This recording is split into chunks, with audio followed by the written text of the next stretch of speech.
안녕하세요. 김정범 원장입니다. 지난 시간에 이어서 타입 2 당뇨에 대해서 혹은 대사증후군 혹은 또는 그 X 신드롬이라고 부르는 그런 부분들에 대해서 마지막으로 언급을 좀 더 해드리도록 하겠습니다.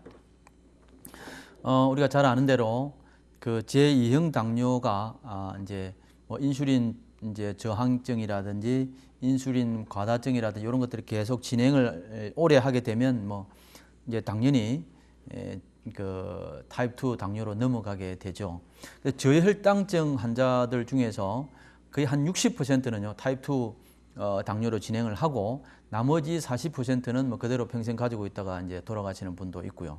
그래서 사실 저도 이제 저혈당증이 있는데 예전에 말씀드린 대로 한 2번 치료를 시도했는데 실패를 해서 이번에는 이제 한번 제대로 해보려고 하고 있고요. 그럼 고쳐지지 않겠나.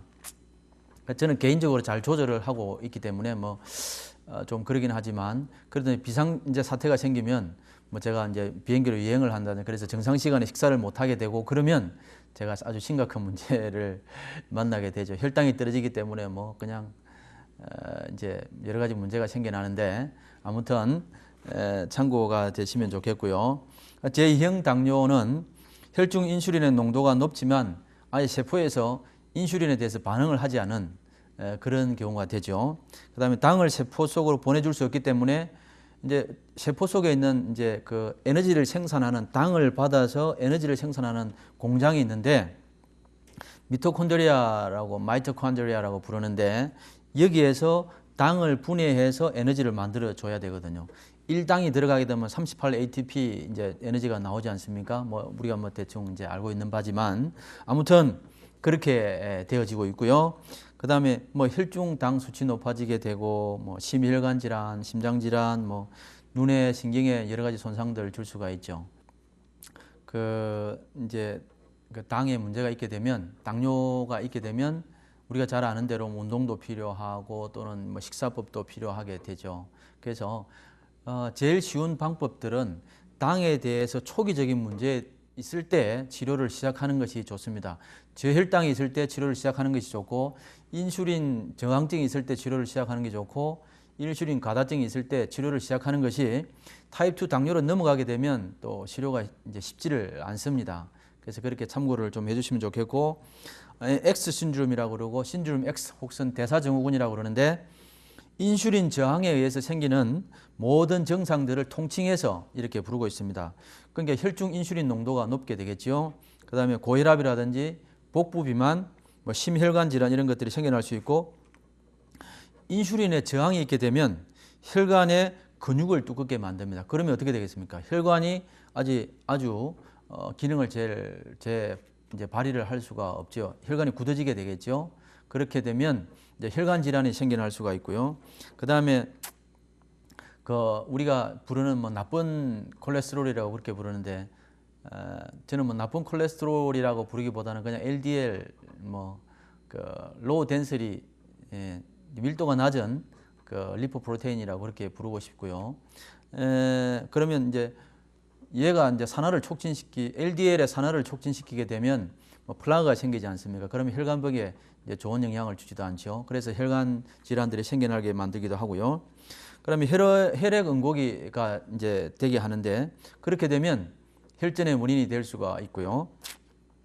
그 다음에 이제 신장에서 마그네슘이라든지 포타시움, 물, 소금 이런 이제 것들에 대해서 대사를 적절하게 해주지를 못합니다. 그래서 이제 물과 소금을 리텐션, 홀드 하잖아요. 그러면 이제 사람이 붓게 되고 자고 나면 부어버리고 그런 현상도 생겨날 수도 있고, 그 다음에 지방 저장을 증가시켜서 증가시키기도 하고 저장된 지방을 갖다가 사용을 해야 되는데 사용하는데 이제 문제를 만듭니다. 그래서 저장된 지방을 우리가 제대로 사용할 수 없어서 계속 지방이 쌓여가는 그런 이제 부분도 이제 생겨날 수도 있고 그렇습니다. 그래서 이제 이런 부분들을 이제 우리가 대사증후군 혹은 신드롬 X라고 이렇게 얘기를 하고 있고 저혈당증에 대해서 이제 주변에 보면 저혈당증 환자들이 많이 있습니다. 당뇨는 아니지만 하이포글라이시미아 저혈당증 환자들이 많이 있는데 일전에 저도 그런 저혈당이 좀 있다고 그렇게 저혈당증이 있다고 말씀을 드렸고 그래서 이제 혈당이 정상적인 레벨을 유지하지 못하고 낮아져 버린다든지, 그러면 이제 혈당량이 한 70 이하로 떨어지게 되면 헝거 컨스트럭션 공복 느끼고요. 조금 더 떨어지면 이제 뭐 우리가 식은땀 나고 짜증스럽고 그러잖아요. 배고플 때는 이제 뭐 저 사람 건들면 안 되는 그런 사람들 대부분이 저혈당증이죠. 그러니까 잘 먹여놓고 이제 뭐 무슨 필요한 얘기들을 하면 더 좋을 수가 있습니다. 그 저혈당증의 원인을 보게 되면 이제 당과 연관되어져서 대부분의 원인들이 너무 많은 탄수화물 섭취입니다. 그것도 이제 탄수화물도 뭐 이제 곡식으로 치게 되면 뭐 껍질 속에 뭐 비타민이라든지 미네랄 다 들어가 있는데 그건 다 깎아버리고 아예 이제 단 성분만 뽑아서 우리가 먹게 되는데 그럴 경우가 많지요. 그래서 이제 너무 많은 탄수화물을 섭취한 거예요.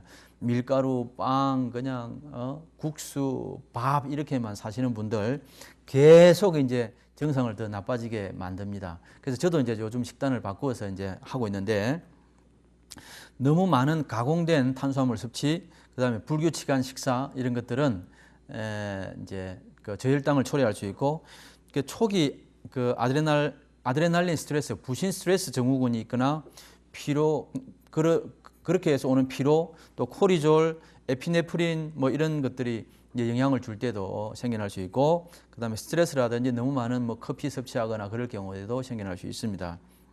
그다음에 이제 비바이라민 컴플렉스 같은 거 부족할 때 이제 그 저혈당증이 생겨날 수 있고, 그다음에 갑상선 기능 저하가 있어도 이제 하이포글라이시미아 저혈당증이 생겨나고 있습니다. 그래서 우리가 환자를 진료하게 되면 진짜 갑상선하고 저혈당하고 묶여 있기도 하고 저혈당과 이제 부신 스트레스 호르몬하고 묶여지게 되죠. 서로 계속 연결이 되어지게 있습니다. 그러면 우리가 어디에서 출발해서 이 사람을 몸을 정상으로 돌려놓을 것인가라고 하는 우리가 고민들을 하게 되죠. 그래서 이제 문제가 생길 때 여기가 문제가 생기면 그 다음에 받아서 문제가 생기기도 하고 계속 그렇게 우리가 서로 묶여 있는 것들을 볼 수가 있고요. 그래서 우리가 적절한 진단을 통해서 하나만 들여다보게 될 것이 아니라 전체적인 그림을 보고 치료를 출발하게 되면 아주 더 적절한 치료를 할 수가 있다고 생각이 되어집니다. 그다음에 이제 우리 혈당이 떨어지게 되면 그 저혈당증이 오게 되면 정상을 보게 되면 뭐 몸이 떨린다든지 자극에 대해서 민감해지거나 뭐 두통, 집중력 저하, 뭐 식후에 정상이 밥 먹고 나면 이 사람들은 아주 개운해집니다. 기분도 좋아지고. 그리고 수면 장애 뭐 당연히 올 수 있죠. 그다음에 이제 아드레날 호르몬이 약할 때 코리졸 레벨이 이제 코리졸 유지가 어렵게 되고요. 그러면 혈중의 당 유지가 어려워지기 때문에 잠을 못 자기도 하고 빨리 깨기도 하고 그렇습니다. 그래서 자다가 저혈당 환자들도 자다가 일어나서 밥을 먹어야 또 잠을 잘 수도 있고, 그렇게 되면 배는 뭐 더 계속 불러오고요. 그런 악순환들이 계속 반복이 되고 있는데 그분들은 조금만 관심을 가지면 치료할 수 있기 때문에 이제 치료를 시도하는 게 좋고요.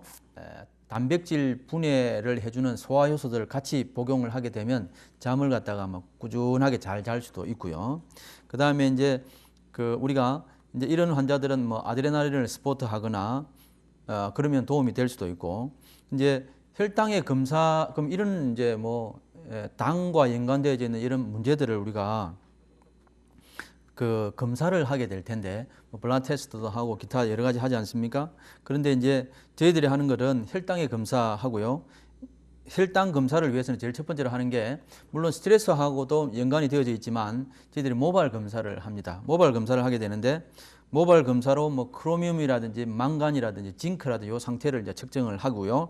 그다음에 이제 칼슘하고 마그네슘 비율을 측정하고 있습니다. 근데 이제 칼슘은 인슐린 분비에 아주 필요한 부분이고요. 그다음에 마그네슘은 인슐린 분비를 억제하고 있거든요. 그래서 그 부분도 우리가 체크를 하고 있고, 비율이 이 마그네슘하고 칼슘의 비율이 10을 넘어가거나 3 이하로 떨어지게 되면 인슐린 저항증이라고 우리가 알 수가 있습니다. 그래서 이제 10을 넘어가거나 칼슘과 마그네슘 비율이 10을 넘어가거나 3 이하로 떨어지게 되면 인슐린 저항증을 나타내고 있기 때문에 우리가 그렇게 알 수 있고요. 그 다음에 그 NA하고 K, 소디움하고 나트륨 비율이 너무 낮으면 아드레날 기능 저하로 볼 수가 있기 때문에, 아드레날은 또 당과 연관을 맺고 있지 않습니까? 코리졸이 당 조절에 결정적인 또 이슈를 제공하고 있기 때문에 이제 그 비율이 너무 낮게 되면 아드레날 기능이 떨어지게 돼서 또 혈당 조절에 문제가 있게 됩니다. 근데 이제 우리가 이런 걸 이제 검사할 때는 뭐 헤모글로빈 그 A1C 블라드 테스트라고 그렇게 얘기를 하는데, 헤모글로빈은 우리가 아는 대로 적혈구 속에서 산소를 운반하는 그런 이제 단백질 조직이죠. 그런데 이제 혈당도 여기서 붙어서 이제 따라간단 말이죠. 그러면 얘들을 검사하면 우리가 혈당에 대해서도 우리가 알 수 있게 되고요. 이것을 우리가 이제 글라이코 헤모글로빈이라고 부르는데, 이 글라이코 헤모글로빈은 전체 헤모글로빈의 거의 한 6% 정도 되고요.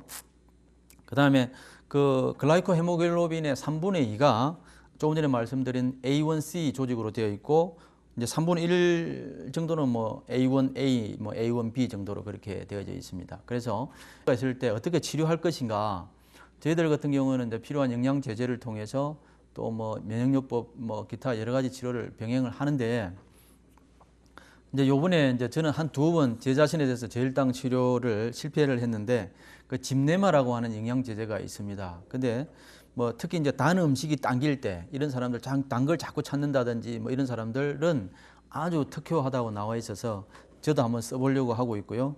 인슐린 저항, 뭐 혈당 유지라든지 인슐린 민감도 뭐를 증가시키고, 또 뭐 콜레스테롤을 떨어뜨리고, 뭐 콜레스테롤 정상 유지하게 만들고, 뭐 콜레스테롤도 저희들은 약을 쓴다기보다는 콜레스테롤을 낮추는 데 필요한 영양 제제들을 통해서 충분하게 콜레스테롤 뭐 조절이 가능하고요. 그 다음에 콜레스테롤에 대해서 조금만 더 언급하면, 나머지 한 15%의 콜레스테롤은 음식을 통해서, 중성지방을 통해서 들어오고, 나머지 한 85% 내지 80%는 간에서 만들잖아요. 근데 간 기능에 따라서 콜레스테롤이 올라가고 내려가기 때문에 음식 조절로도 안 되는 분들은 우리가 간 치료를 하고 있습니다. 그래서 뭐 거기다가 이제 콜레스테롤 조절에 필요한 영양 제제들을 쓰게 되면 뭐 전혀 문제 없이 치료가 가능하고요. 거기다가 좀 더 덧붙여서 인슐린 저항증 및 타입 2 당뇨 치료하는 데는 약간 조금 개념을 달리해서 그 팬크레아트로핀이라고 하는 PMG라고 하는 그런 영양 제제가 있는데, 그건 췌장의 자율 면역 질환을 방지하고요, 췌장의 세포가 정상적으로 활동할 수 있도록, 기능할 수 있도록 이제 회복을 시키는데 도움이 되고, 뭐 마그네슘이라든지 뭐 케타플렉스, GTPF라고 있는데 이것들은 인슐린의 민감도를 좋게 한다든지, 그리고 이제 다이아플렉스, 소화기 췌장을 소화기라든지 췌장을 도우고 지방 대사를 헬프하기 때문에 이런 제제들과 면역 치료, 체질 진단 이런 것들을 통해서 좋은 영향들을 우리가 또 좋은 이제 치료 계획들을 세울 수가 있습니다. 그래서 제가 지난 몇 주간에 걸쳐서 내분비선 호르몬 계통의 당 대사와 부신에 대해서, 그런 갑상선에 대해서 종합적으로 말씀을 드렸습니다. 그래서 참고가 되었으면 좋겠고요. 혹시 좀 더 상세한 정보들은 뭐 개인적으로 요청하면 제가 언제든지 이제 상담을 해 드릴 수가 있습니다. 그래서 저는 다음 주 시간에 또 다른 건강상의 이슈들을 가지고 여러분들을 찾아뵙도록 하겠습니다. 여러분 안녕히 계십시오.